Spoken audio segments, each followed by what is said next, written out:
The master Prakash classes YouTube channel आप सभी लोगों का स्वागत करता है।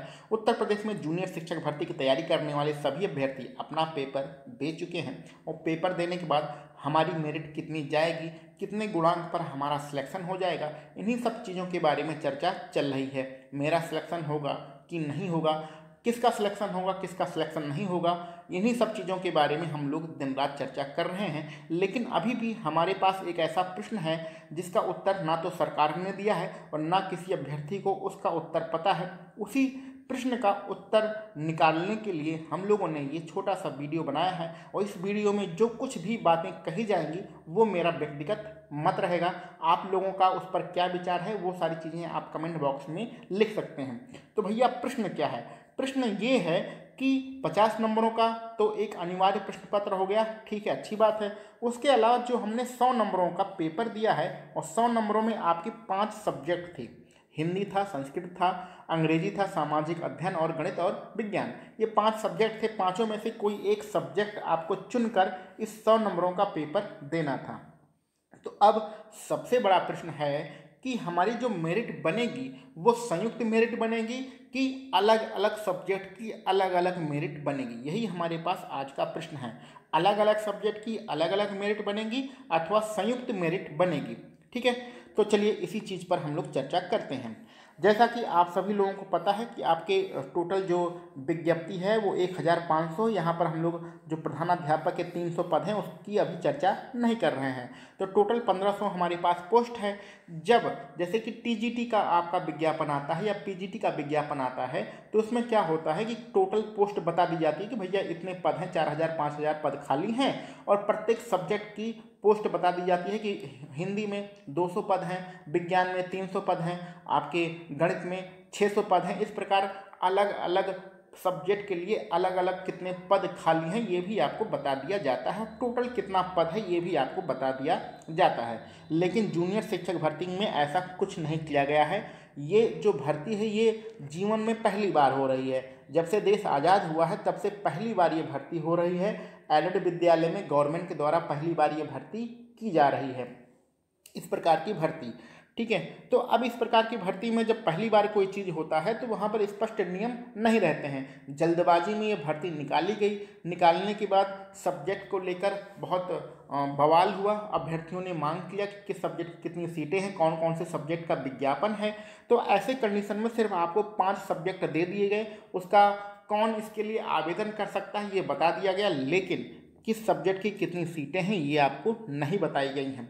ध्यान दीजिएगा, जो मेरिट डिसाइड होता है वो इस बात पर होता है कि आप कितने पद के लिए आवेदन कर रहे हैं और कितने लोग परीक्षा दे रहे हैं। जैसे कि मान के चलिए, हम थोड़ी देर के लिए मान के चलते हैं कि अलग अलग सब्जेक्ट की अलग अलग पद हैं। तो मान लेते हैं हिंदी के यहाँ पर इन्होंने 100 पोस्ट मान लेते हैं और अंग्रेजी का 100 पद मान लेते हैं, संस्कृत का 100 पद मान लेते हैं, सामाजिक अध्ययन का 500 मान लेते हैं, गणित का 500 से 600 ऐसा कुछ मान लेते।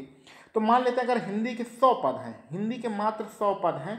पहले तो मेरिट तब बनेगी ना जब पद डिसाइड होंगे। मैं जो कह रहा हूँ आप उसको समझने की कोशिश करिए कि अलग अलग सब्जेक्ट की अलग अलग मेरिट बनाने के लिए पहले टोटल पोस्ट तो पता होना चाहिए कि इस टोटल 1500 में कितना गणित है, कितना आपके हिंदी वाले हैं, कितना संस्कृत के पद हैं। ये 1500 टोटल पदों में पांचों सब्जेक्ट की आपके टोटल पद अलग अलग होने चाहिए, तभी तो आप मेरिट डिसाइड कर पाएंगे। नहीं तो मेरिट अलग अलग कैसे डिसाइड कर पाएंगे? आप ऐसे तो नहीं कि अपने तुक्का में कुछ भी मेरिट बना दीजिए, हिंदी का और सामाजिक अध्ययन का कुछ भी मेरिट बना दिए, ऐसा तो हो नहीं सकता है। अब यहाँ पर अगर मान लेते हैं कि हिंदी के इन्होंने 100 पद डिसाइड कर दिए हैं तो ऐसी कंडीशन में हिंदी की मेरिट तो बहुत ज़्यादा जाएगी। यहाँ पर हम मान के चल रहे हैं अगर अलग अलग मेरिट बनेगी तो क्या होगा। अगर इन लोगों ने कितने पद सामाजिक अध्ययन के मान लेते हैं 300 पद डिसाइड कर दिए हैं तो 300 पद तो बहुत कम होते हैं, तो सामाजिक अध्ययन की मेरिट बहुत ज़्यादा जाएगी। तो अगर अलग अलग मेरिट बनेगी तो आपकी जो मेरिट होगा, आपका गुणांक कितना जाएगा, कितने गुणांक पर आपका सिलेक्शन होगा, ये सारी चीज़ें डिपेंड करेंगी कि टोटल पोस्ट कितने हैं, टोटल पद कितने हैं। ठीक है, तो ये बात क्लियर हो गई भैया कि मेरिट के लिए अभी कोई परेशान होने की ज़रूरत नहीं है। अगर आपके नंबर ज़्यादा भी हैं और अलग अलग मेरिट बनती है और उस सब्जेक्ट के पद कम आते हैं तो ऐसी कंडीशन में सिलेक्शन होना थोड़ा दूभर हो जाएगा। लेकिन यदि आपके सब्जेक्ट के पद ज़्यादा हैं और आप मेरिट में थोड़ा नीचे भी हैं तो भी आपके सेलेक्ट होने की उम्मीद बढ़ जाएगी। इस चीज़ को आप लोग समझ रहे हैं। लेकिन ऐसा नहीं होगा। मेरा ये व्यक्तिगत विचार है कि ऐसा नहीं होगा। क्यों नहीं होगा? क्योंकि जब भी कोई पद निकाला जाता है, जब भी कोई पोस्ट निकाली जाती है, जैसे कि टीजीटी और पीजीटी में कोई पद आता है तो उसमें पहले से ही बता दिया जाता है कि किस सब्जेक्ट के कितने पोस्ट हैं। लेकिन इसमें ऐसा कुछ नहीं बताया गया है। तो इसमें जो मेरिट बनेगी वो आपकी मेरिट संयुक्त मेरिट बनेगी, सब्जेक्ट से कोई मतलब नहीं रहेगा। यहाँ पर आप एक चीज़ और समझ सकते हैं कि अभी 2015 में 29,000 भर्ती आई थी विज्ञान और गणित की। ठीक है, विज्ञान टीचर और गणित टीचर के लिए जो आपके बेसिक होते हैं, जो आपकी प्राइमरी और पूर्व माध्यमिक स्कूल और माध्यमिक स्कूल होते हैं, तो उसमें 29,000 की भर्तियाँ आई थी। गणित और विज्ञान 2 सब्जेक्ट की ये भर्तियां थीं। तो सभी लोग ये सोच के चल रहे थे कि गणित की अलग मेरिट निकलेगी और विज्ञान की अलग मेरिट निकलेगी, ऐसा सभी लोग मान के चल रहे थे। लेकिन गवर्नमेंट ने ऐसा कुछ नहीं किया। गवर्नमेंट बहुत आलसी होती है, वो ज़्यादा काम करना नहीं चाहती थी। उसने क्या किया कि सिर्फ एक मेरिट बनाई और उस मेरिट का फ़ायदा क्या हुआ? उस मेरिट का फ़ायदा ये हुआ कि मान लीजिए जिसके नंबर ज़्यादा थे, दोनों में जिसके नंबर ज़्यादा थे उसका सिलेक्शन हो गया। इसमें परीक्षा नहीं हुई थी, इसमें सिर्फ आपके हाई स्कूल, इंटर और ग्रेजुएशन और बीएड वाले नंबरों को जोड़कर ही मेरिट बना दिया गया था, परीक्षा नहीं हुई थी। तो जिसके नंबर ज़्यादा थे उसका सिलेक्शन हो गया। अब उससे ये मतलब नहीं कि आपको गणित आता है कि आप गणित के अभ्यर्थी हैं या विज्ञान के अभ्यर्थी हैं, इससे कोई मतलब नहीं था। इसका नुकसान क्या हुआ? नुकसान यह हुआ कि ये जो गणित और विज्ञान की भर्ती की गई थी वो इसलिए इस उद्देश्य से किया गया था कि प्रत्येक विद्यालय में एक गणित का अध्यापक जाएगा और एक विज्ञान का अध्यापक जाएगा। तो प्रत्येक विद्यालय में गणित और विज्ञान के अध्यापक जाने से वहाँ की समस्या दूर हो जाएगी। लेकिन इस संयुक्त मेरिट बनाने से इनका नुकसान क्या हुआ कि कहीं क्या हुआ कि 2-2 विज्ञान के अध्यापक पहुंच गए एक ही विद्यालय में, कहीं 2-2 गणित के अध्यापक पहुंच गए एक ही विद्यालय में। तो क्योंकि पता नहीं चला कि कितने अभ्यर्थी गणित के हैं और कितने अभ्यर्थी विज्ञान के, इससे उनका कोई मतलब नहीं था। बस उन्हें 29,000 सीटें भरनी थी। उन्होंने आप भर्ती निकाली, 29,000 सीटों को भर लिया। जो टॉप मेरिट में था उसको ले लिया। कितने गणित के स्टूडेंट हैं, कितने विज्ञान के, इससे कोई मतलब नहीं। यही यहाँ पर होने वाला है, यही इस परीक्षा में ही होने वाला है। इस वीडियो का अब सबसे इम्पॉर्टेंट पार्ट चालू होता है। वो पार्ट क्या है कि यही इस परीक्षा में होने वाला है। माय डियर, 1500 सीटें हैं। अभी तक गवर्नमेंट ने कुछ नहीं बताया है। 8 महीने निकल चुके हैं। किस पद के लिए यानी कि किस सब्जेक्ट के लिए कितनी सीटें हैं ऐसा कुछ नहीं बताया है। ना विज्ञान में जब आपका विज्ञापन आया था, नोटिफिकेशन आया था, तब भी नहीं बताया। ना जब जियो आया तब भी नहीं बताया। कुछ नहीं बताया है। अब तो पेपर हो गया है। अगर अब बताएंगे तो कोर्ट केस हो जाएगा और वो मामला जाएगा फर्स्ट न्यायालय में। तो अब बताएंगे ऐसा कोई उम्मीद मत रखिएगा। संयुक्त मेरिट ही बनेगी। आप हिंदी के हैं स्टूडेंट, सामाजिक अध्ययन के हैं, विज्ञान गणित के हैं, अंग्रेजी के हैं, संस्कृत के हैं, इससे सरकार का कोई मतलब नहीं है। सरकार को सिर्फ 1,500 स्टूडेंट चाहिए जो आपके एडेड विद्यालय में जाके पढ़ा सकें। क्लियर?